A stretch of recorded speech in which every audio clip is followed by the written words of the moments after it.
meu nome é Walter Junqueira Maciel e eu sou atualmente professor titular aqui no Departamento de Astronomia do IAG da USP. Eu comecei a minha graduação em Belo Horizonte, em Engenharia, e depois eu me transferi para Física. Eu obtive o bacharelado em Física na UFMG em 1970. Em 71, eu queria começar a fazer um mestrado na área de astronomia.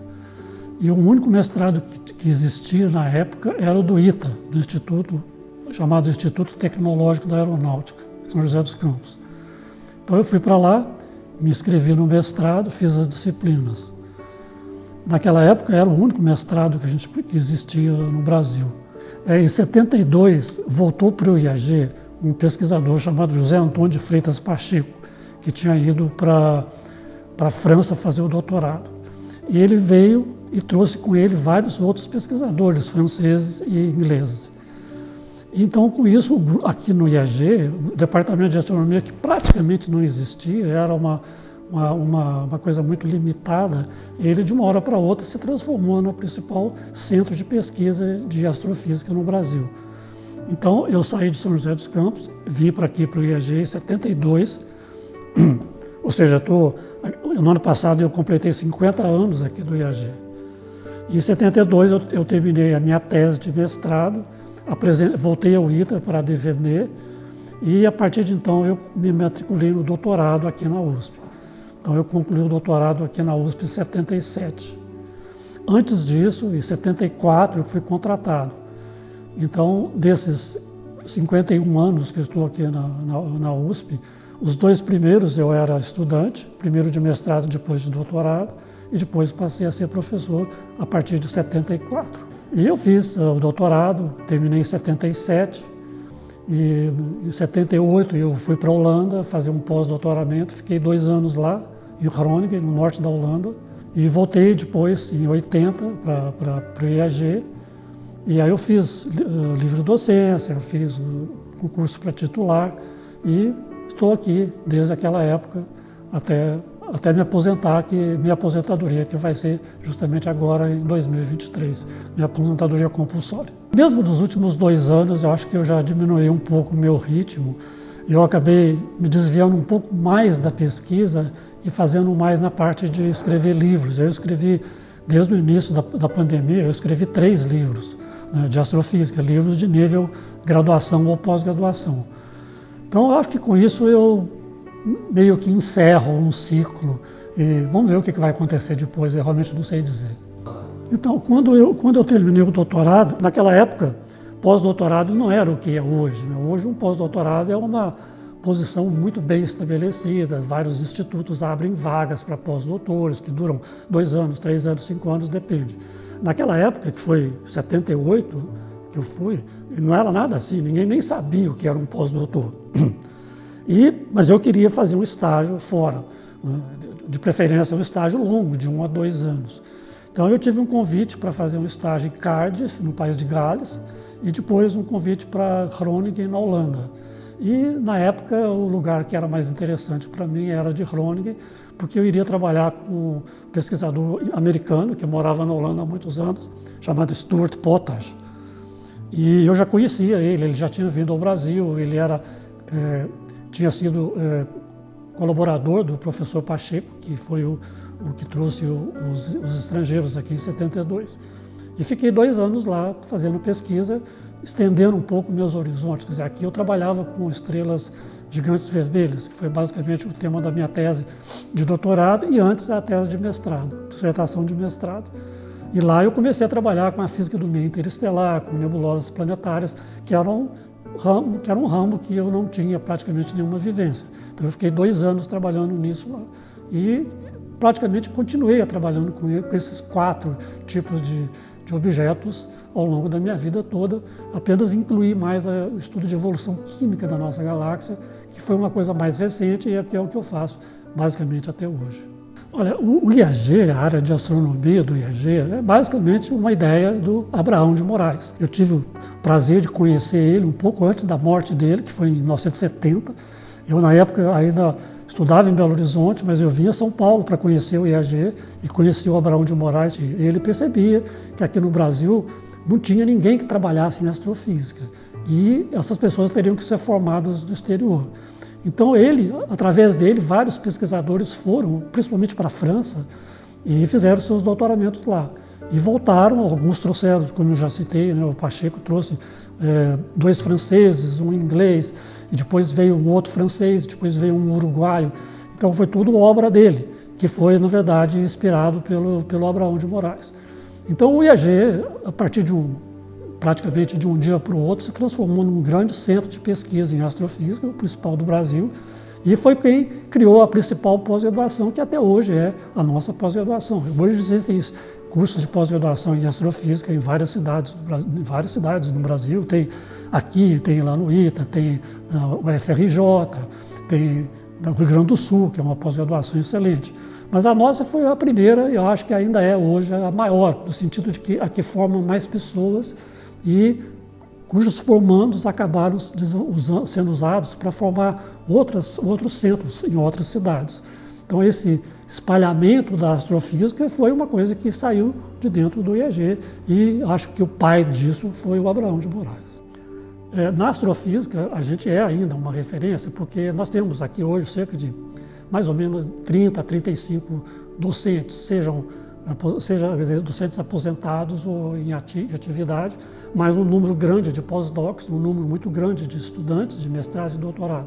Então, até onde eu sei, até hoje o nosso instituto é o que tem mais gente trabalhando em astrofísica. Então isso continua acontecendo até hoje. Como eu disse, o nosso instituto, na área de astronomia, tem um número bastante grande de pesquisadores. Isso significa que praticamente desde o começo, diversas áreas dentro da astrofísica foram tratadas aqui dentro. Então existem alguns institutos que são mais focados, institutos menores que são mais focados numa determinada área. O que é bom, porque você acaba produzindo resultados mais aprofundados dentro daquela área. Mas como o nosso instituto é grande, tem muita gente, então o nosso departamento, ele na verdade, ele se subdividiu em diversas áreas diferentes. E essas áreas incluem uma parte de astrometria, mas tem uma parte de astrofísica de estrelas, astrofísica do meio interestelar, astrofísica galáctica e astrofísica extragaláctica. Então, isso praticamente, e um pouco de cosmologia, isso praticamente inclui tudo que a gente conhece hoje de astrofísica. Mais recentemente, a parte de instrumentação passou a ser mais desenvolvida.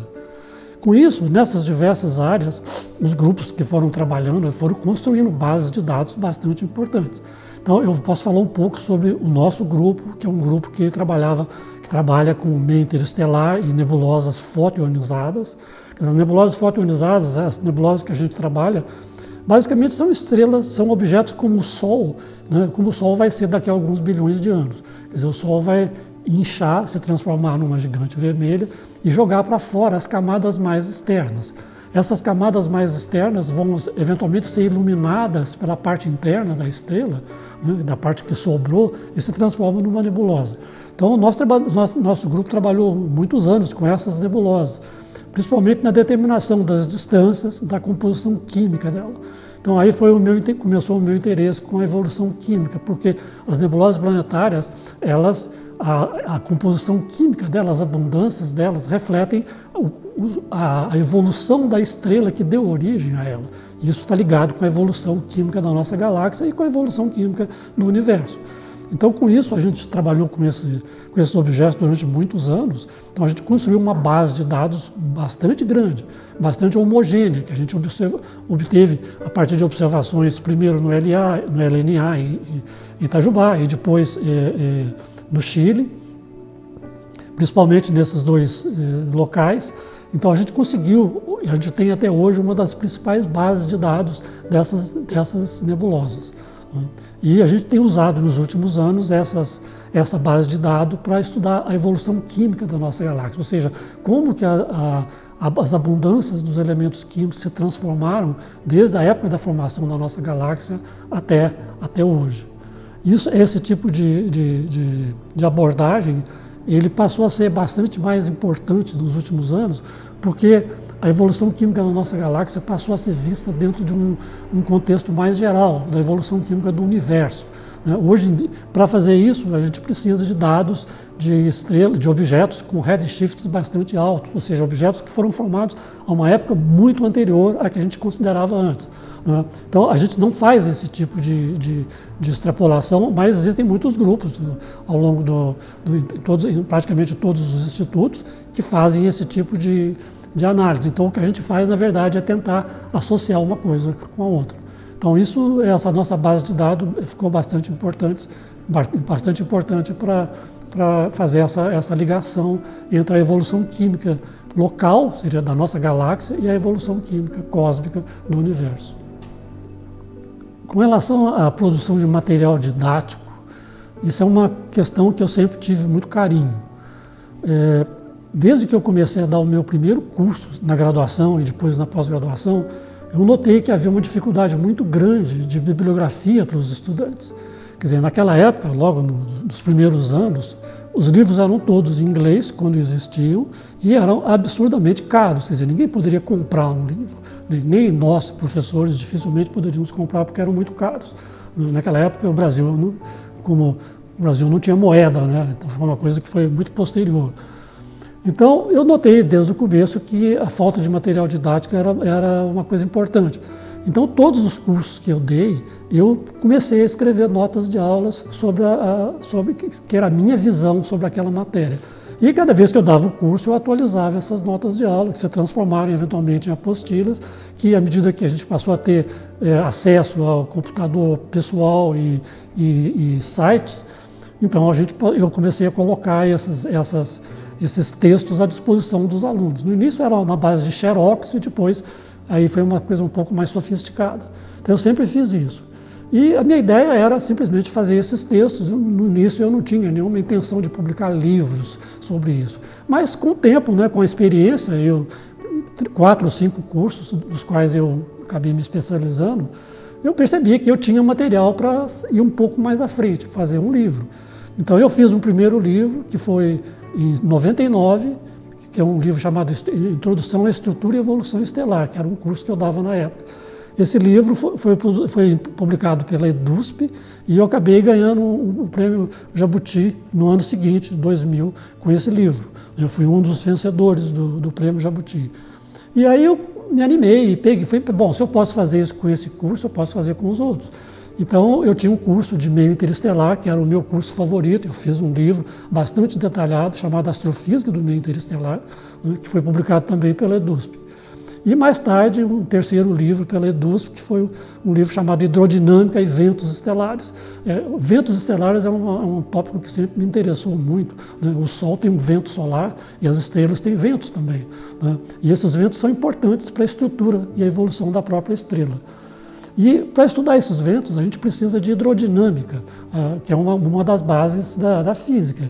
E eu notei que os alunos que a gente tinha aqui no Instituto não conheciam praticamente nada de hidrodinâmica, porque mesmo para os alunos da física, a hidrodinâmica era um tópico opcional, não fazia parte da carreira obrigatória. Então eu acabei escrevendo um livro com uma introdução à hidrodinâmica, mais voltado para a pesquisa dos ventos estelares. Mais para frente, eu fui contactado pela Springer, que é uma editora internacional, que se interessou em publicar esses livros em inglês, né? Então, o primeiro deles foi traduzido por uma tradutora portuguesa, e eu tive que fazer a revisão, e me deu um trabalho tão grande fazer a revisão que eu decidi que os próximos eu mesmo ia traduzir, porque o trabalho era menor. Então, os outros dois eu traduzi, fiz adaptações, não é exatamente o mesmo livro. Então, esses 3 livros foram publicados pela Springer. O último deles foi em 2015. E quando começou a pandemia, aí foi uma coisa que mudou completamente a minha vida e de todo mundo, né? O Instituto ficou praticamente fechado, ninguém vinha aqui, os computadores ficaram desligados, a maior parte deles. E o que eu podia fazer na minha casa, né?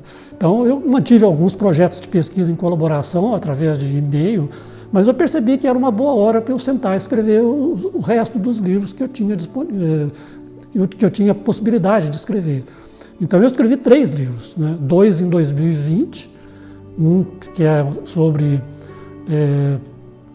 a evolução química da nossa galáxia, que é o tema que eu trabalhei nos últimos anos, nos últimos 10 anos, e um derivado dele, que é um livro de exercícios de astrofísica, que é uma coisa interessante, porque isso vale a pena falar um pouco, porque ao longo da minha carreira toda, em todos os cursos que eu dei, eu fiz centenas e centenas de exercícios para os alunos.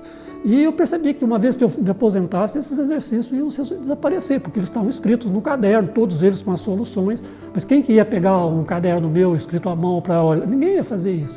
Então eu decidi, bom, eu vou selecionar 300 desses exercícios e vou fazer um livro com esses 300. Acabei fazendo um com 500, mas eu resolvi que tinha que parar em algum momento, porque senão eu não parava nunca, né? Aí eu fiz esse livro com 500 exercícios, que eu publiquei também em 2020. E esses dois livros, ao contrário dos anteriores, eu fiz com uma edição e-book. Não tem edição impressa. Quer dizer, eu fiz uma meia dúzia de edições em papel que eu dei aqui para a biblioteca, mas o livro mesmo é e-book. E ele é de download gratuito. Ele está na página de material didático do IAG. Qualquer pessoa no mundo inteiro, bom, evidentemente tem que saber português, porque os livros estão escritos em português, mas eles podem baixar o livro de graça. Todos os alunos, qualquer interessado pode fazer isso. E, terminado esses dois livros, eu comecei a fazer o último livro, que eu terminei agora em 2022, nós já estamos em 2023, eu terminei no final de 2022, que é um curso de transporte de energia em astrofísica, que foi um curso que praticamente fui eu que criei para graduação. Todos os outros cursos que eu fiz até hoje eram da pós-graduação, embora os livros sejam num nível um pouco mais baixo. Mas esse último agora de 2022 é de um curso de graduação. E é a mesma coisa, eu tive um trabalho bastante longo para fazer, fiquei 2 anos praticamente fazendo ele. E ele está também distribuído na área de material didático do IAG, com download gratuito. Esse aqui tem uma história muito interessante, né? Astronomia, astrofísica. Esse livro aqui, eu sou editor dele. Quer dizer, eu sou autor de, acho que 2 capítulos, e os meus colegas são autores dos outros capítulos. Ele foi feito em 1991, justamente porque desde aquela época, mesmo antes disso, o departamento começou a fazer cursos para formação de professores. Porque uma coisa que a gente percebeu logo no começo da nossa carreira é que os professores que davam aulas de ciências nas escolas, nos colégios, eles não sabiam nada de astronomia, não sabiam nada porque não tinham onde aprender. Então a gente começou, e existe até hoje um curso gratuito, era presencial, depois mudou para online, e agora acho que é meio híbrido. Mas esse curso é voltado para a formação de professores. Então eu editei esse livro aqui, juntei todo o material e foi uma edição em papel, que é essa que está aqui. Ó. Isso aqui está esgotado faz 20 anos. Né? E aí agora, em 2022, quando eu terminei esse último livro, eu pensei, pô, agora está na hora de pegar esse livro de 91 e colocar ele à disposição para quem quisesse. E por que eu tive essa motivação? Porque nos últimos 20 anos, às vezes eu recebia e-mail de pessoas, eu estou interessado no livro de astronomia, astrofísica, onde que eu consigo? Eu falo, em lugar nenhum, porque o livro está esgotado há muitos anos. Você pode ir em bibliotecas, e aqui, por exemplo, tem vários exemplares, outras bibliotecas têm também. Mas eu percebi que se você olhar, por exemplo, no eBay ou no estante virtual, eu encontrei esse livro assim, por tipo R$300, entende? Às vezes alguém tinha o livro e anunciava lá. Falei, bom, então ainda tem alguém que se interessa, né? Aí eu eu digitalizei ele inteirinho e coloquei numa forma aceitável e ele está lá na parte de material didático do IAG, também com download gratuito. Olha, o que eu gostei mais, acho que eu posso dizer, que foi o de meio interestelar. Porque é o que eu fazia naquela época, é o que e não tinha absolutamente nada sobre isso, né? Até hoje é um pouco difícil encontrar mesmo em inglês, né, esse livro. Então eu gostava muito dele. Mas mais recentemente, um desses de 2020, que é o de evolução química, esse na verdade talvez seja o meu preferido, porque é o mais difícil que eu tive para conseguir escrever, foi o mais difícil. Os outros todos eu achei relativamente fácil, porque era um material que eu dava na aula no curso, então havia um conjunto de dados, de informação que era mais ou menos bem conhecido, quer dizer, ele não ia perder o seu valor, né? Então eu fiz isso. Então, por exemplo, o primeiro livro que eu fiz foi o de 99, esse de estrutura e evolução estelar, ele foi publicado quase 15 anos depois em inglês pela Springer. E é o mesmo livro, eu simplesmente simplifiquei um pouco, mudei algumas coisinhas, mas é o mesmo livro. Então, o que significa isso? Significa que o material que eu escolhi para colocar nos livros é um material que não vai perder a validade, não vai ficar desatualizado. Então, eu sempre tive essa preocupação de colocar as coisas que são as coisas mais básicas, a partir das quais os alunos podiam construir coisas melhores. Já o de evolução química é diferente, porque evolução química, o curso que eu dava é um curso que cada ano era diferente, porque eu continuo dando esse curso, eu dei em 2022 a última vez, né? E cada ano era diferente, porque é uma área que estava sendo aperfeiçoada a cada ano apareciam coisas novas, né? Por exemplo, até 2007 a gente não conhecia muito pouco sobre o bojo da nossa galáxia, a composição química, de repente começaram a aparecer muitos artigos sobre isso, então eu tinha que incluir isso no meu curso, o que era fácil, porque no curso você inclui, coloca lá na apostila, tudo bem. Mas fazendo um livro é um pouco mais difícil, porque no livro você não pode botar uma coisa que daqui a um ano já não vai valer mais, né? Então eu tive muita dificuldade para fazer isso. Então, tanto é que eu mudei o nome do livro. O meu curso chama-se Evolução Química da Galáxia.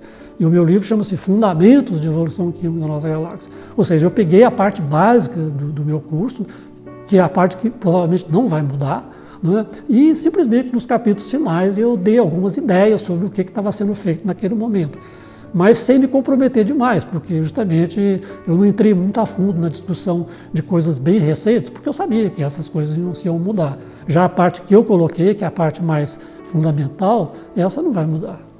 Então logo eu completei o meu doutorado, que foi em 77, e depois que eu voltei da Holanda, que já foi em 80, eu comecei também a orientar alunos.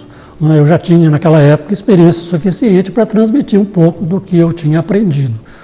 E eu fiz isso em alunos com iniciação científica, que eram alunos de graduação, alunos que tinham acabado de ser formados, estavam fazendo mestrado, e depois alunos que iam fazer doutoramento.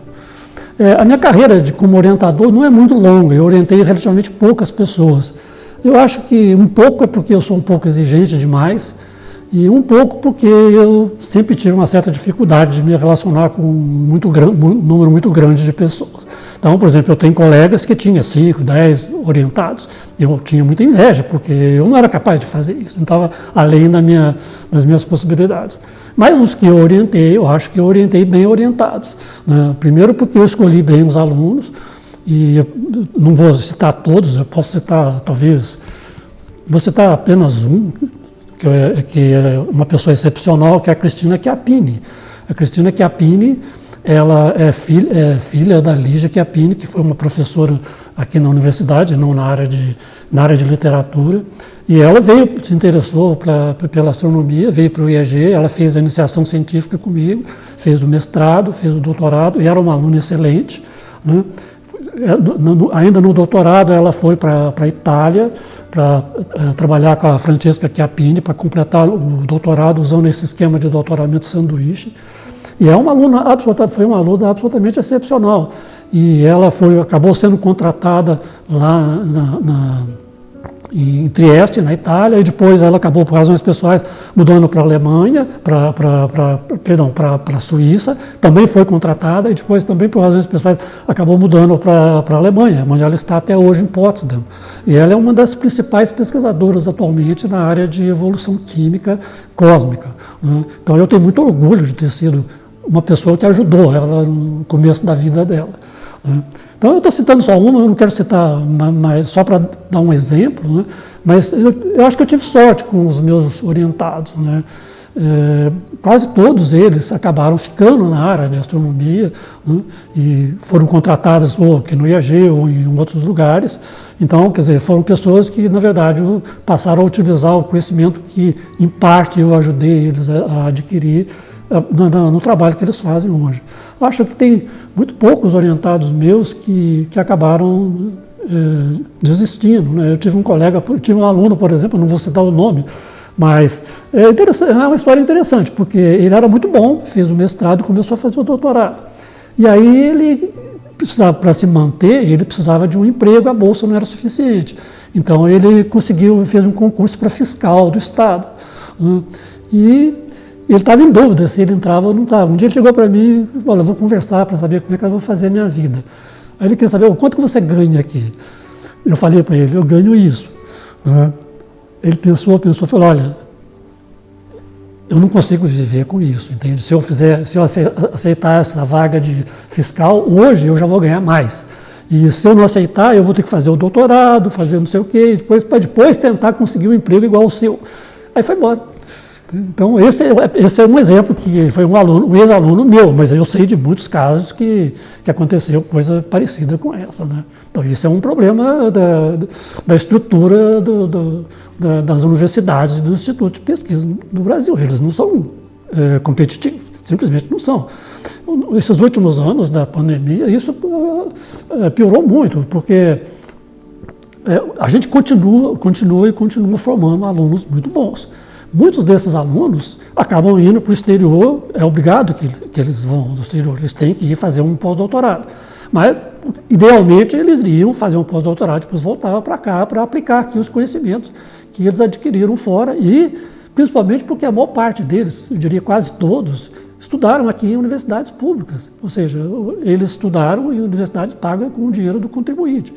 Mas o que aconteceu com muitos deles? Eles simplesmente, depois que eles terminaram o seu estágio no exterior, eles viram que aqui eles não tinham perspectiva nenhuma de ser contratados, de continuar fazendo o projeto, os projetos que eles tinham. Era muito mais difícil. Então, eles simplesmente, eles eram muito bons, principalmente os que eram muito bons, né? Não são todos, alguns são, digamos, ruim ninguém era. Nenhum pesquisador que saiu daqui, fez doutorado e foi para o exterior e fez um pós-doutorado é de má qualidade. A gente é muito exigente nisso. Os de má qualidade simplesmente vão embora antes de serem formados. Mas esses melhores, eles eram convidados para ficar lá, para ganhar uma bolsa de 5 anos, eventualmente um contrato.